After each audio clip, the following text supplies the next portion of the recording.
Hi everyone, hope you're doing great. My name is Natasha. I'm a health and wellness coach, and today I will be responding to some threads on Reddit. Let's get started. I've decided to live a healthier lifestyle to be more productive, and now I'm exhausted from the healthier lifestyle itself. Let's see what's going on. Long story short, I'm 25, female, and I'm a mess. I never had enough energy to go through a day. So recently, I decided to check everything I could check hormones, vitamins, iron, etc. and found only a little vitamin D deficiency. Since then, I obviously started to take vitamin D supplements with a prescription from my GP. Well, that's certainly a good start whenever you're feeling a lack of energy or lethargy or just that something is wrong with you. First thing to do is get yourself checked with a doctor. Make sure to do all of your vitamin deficiency tests, check your hormones, check your iron, everything. Vitamin D deficiency is really common because most of us do not get enough sun, most of us do not go out enough, and vitamin D deficiency affects our energy levels. Okay, let's keep going. Then I decided to change my lifestyle to more healthy one. I started to run every second day. That's a lot of running. I went to bed at 10 p.m. I eaten a ton of veggies and avoided sugar like a plague. I quit alcohol completely. It lasted for 2 months. Sounds familiar? How many of you can recognize yourselves here? Now I feel more exhausted than ever. About 2 days ago, I gave up. I lay on the couch all day long, ate junk food, and today was the third morning without a morning run. I didn't feel any better with all this stuff. How long does it take to feel better? I just want to be normal. I want to be able to work through the working hours. I want to be able to participate in some fun activities on the weekend instead of laying on couch without any energy. I want to be normal. All right. First of all, you are normal. Whoever is writing this, you are normal. Whoever is recognizing yourself in this scenario, you are normal. I'm sure many of you have tried to change their life for a more healthier one. And of course, there's a lot of information online on things you have to do. For example, go to bed early, wake up early every day, go for a run every second day, eat lots of vegetables, drink a ton of water, avoid sugar like a plague, quit alcohol. All of that is out there. So once you decide to change your lifestyle, you kind of grab all that information. And the mistake we make is we try to become a new person overnight. How does it go usually? You basically give a list of the things that you are now going to do, things you're going to quit, like sugar or alcohol, and you just try to be a new person, and it never works because it's not possible to just wake up a new person with new habits the next day. It's not possible. Even if it's possible to maintain that for a week, for a month, for 2 months, it's never sustainable. Why? Because, well, think of how long you have been living with, well, the way you have been living. You cannot just change overnight because our brains are wired to keep us the same as we are. And usually what happens, we end up falling off track, and that's difficult psychologically because you start feeling guilty, you start blaming yourself, and then you feel even worse than before, and you feel like a failure, and that's just such a bad mindset to be in. Now, how do you avoid that? Well, you give up the all or nothing mentality. You stop thinking in terms of black and white, and you recognize that you cannot just become a new person overnight.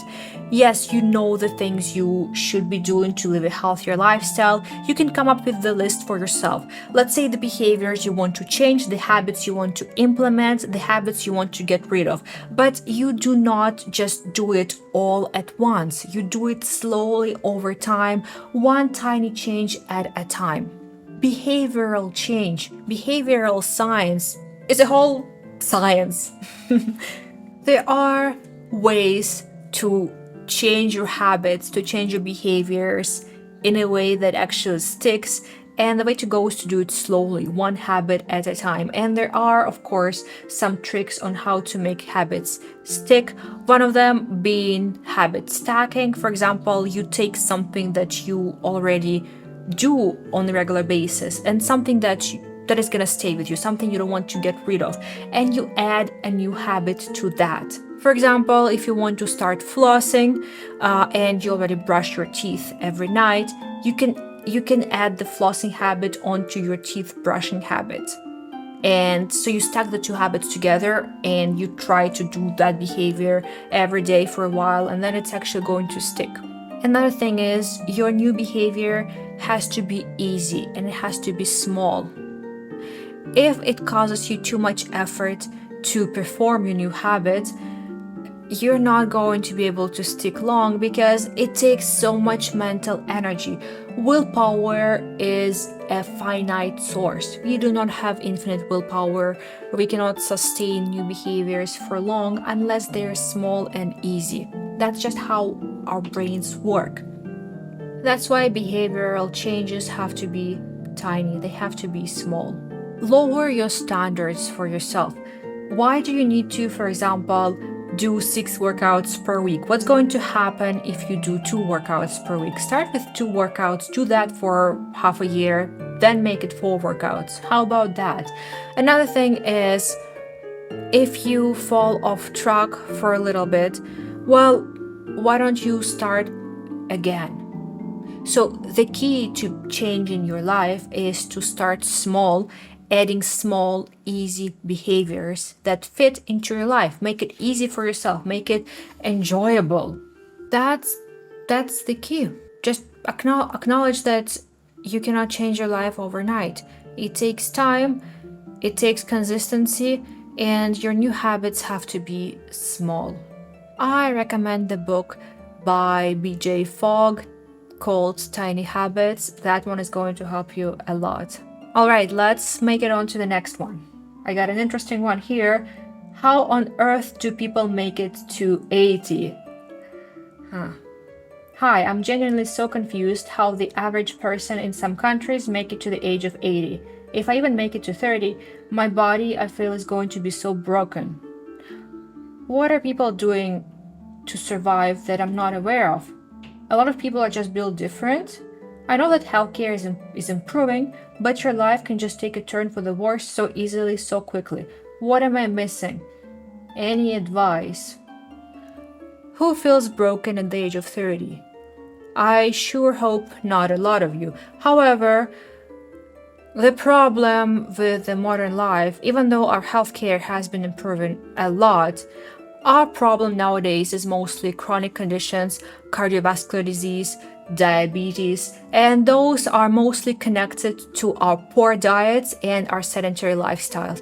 Honestly, those two things are key to our poor health. And if you are, let's say you're in your 30s and you're feeling awful, take a critical look at your life. How sedentary are you and what is your eating like? Because for an average person in a Western country, there is a lot of unhealthy food options.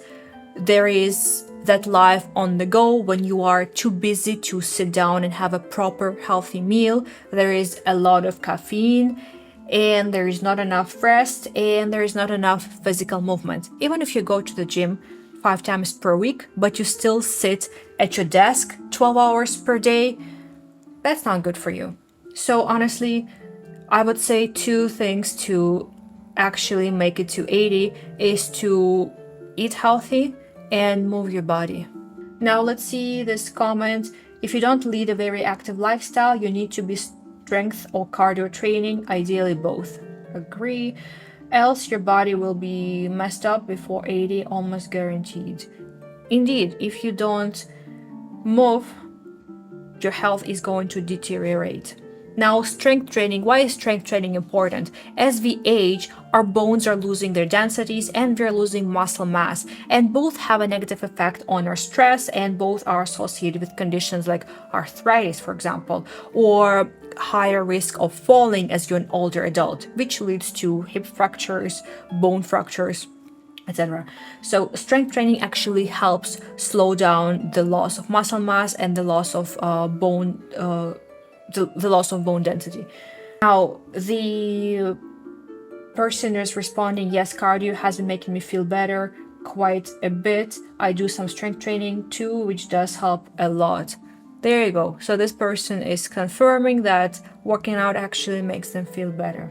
Good. They just have to keep going and they will make it to 80. All right, let's move on to the next one. The best vitamins for energy levels and getting up early. I've been feeling weirdly lethargic recently and finding it very difficult to wake up early, which is impacting my fitness, as early mornings are really the only time I have the chance to work out, run, etc. Looking for general tips to improve. Well, so essentially this person is looking for vitamins for energy levels and getting up early, and what we do know about this person is that they are, I guess, working out in the mornings. Okay, two things. First, they're not, you should not be relying on vitamins and supplements to improve your energy. First thing you need to do is take care of your movement, your diet, and your rest. Now, we don't know how much this person is sleeping. There is a chance that they are prioritizing their workouts over their sleep, and then they're just overtrained, and that is excessive stress on the body. So sometimes what happens is, because we are so pushed to work out, people start sacrificing their sleep because early mornings might be the only chance they get to work out. And if you don't get enough sleep consistently, your stress levels are actually increased and you can't progress with your workouts because workout is already additional stress on the body, and that will be the reason you are not feeling enough energy. So if you just try to fix that with the vitamin, that is not going to help much. So you have to make sure that you're getting enough rest. Often people overtrain and that leads to loss of energy and to feeling lethargic. So if you are that person who's working out consistently and who's feeling a lack of energy, please see how you're doing with your sleep. All right, let's move on to the next one. Is a 250-300 calorie deficit good? I want to achieve sustainable weight loss rather than crash dieting. Is 250 to 300 calorie deficit a good starting point? Yes, absolutely. For calorie deficit, you should start with a small deficit. You don't want to lose too much weight at once because that always leads to unsustainable results. In fact, people who diet, most people end up gaining the weight back, and some people gain back even more than they originally lost. A small caloric deficit is the way to go. Even if you're losing weight slower, that's going to be more sustainable, and ultimately that's what you want. Another reason to go small with your caloric deficit is you don't want to lose too much muscle mass, because losing muscle mass is, or actually the amount of muscle mass you lose is the greatest predictor of gaining weight back after you finish your diet. And there has been a lot of studies, a lot of research done on that. And when people went on a diet, those who had a high protein diet were able to retain more muscle mass and therefore avoided gaining weight back, versus those who just went on a diet, didn't watch the protein intake, and lost a lot of muscle mass. So, aside from calorie deficit, be mindful of your protein intake, because you need to eat sufficient protein to try to avoid losing muscle mass. Now, there is a response in this thread that I want to go over.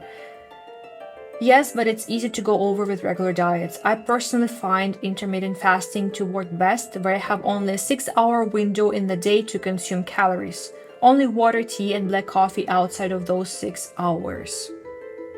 You don't need to cut any specific foods, eat what you want, but you'll find when you have only a 6-hour window, your eating choices will be better.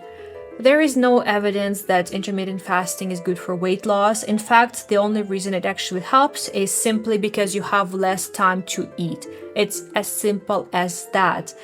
If you are eating above your caloric maintenance throughout those 6 hours, you are not going to be losing weight. That's it. Intermittent fasting does not work for everyone. I do not recommend it, because with intermittent fasting, it's also easy to undereat, which leads to rapid weight loss, lack of energy, and other negative symptoms. So, intermittent fasting is not a magic pill. 6-hour eating window is quite short, if I'm frank. Don't count on intermittent fasting as a magic pill for weight loss. Focus on your overall food intake. Prioritize healthier choices. All right, next one. Can't stop eating so much food. Hi there. I was wondering if anyone had some tips on fasting discipline around food. I really want to gain better self-control, and I feel like this is a weak spot of mine and would help overall to take back control. I just can't stop thinking about food every second, and I feel like it controls my life. All right, so a lot to unpack here. It could be a lot of reasons. What I find in many cases with people who are overeating is general choice of the food they are consuming. In general, these people tend to not be getting enough protein, which leads to higher appetite, and we usually reach for higher calorie options when we are feeling hungry. What I found with my clients, once we add more protein throughout the day, so breakfast, lunch, dinner, and high protein snacks, you don't overeat anymore, you don't feel hungry, you don't feel those cravings. And in general, when you eat a balanced, whole, unprocessed diet, you are not having as much cravings for unhealthy options because your body is getting all the essential nutrients and minerals. So first thing, if you find yourself struggling with self-control when it comes to food, ensure that you are choosing whole, healthy options and you're getting enough protein and you're getting enough vegetables, your fiber.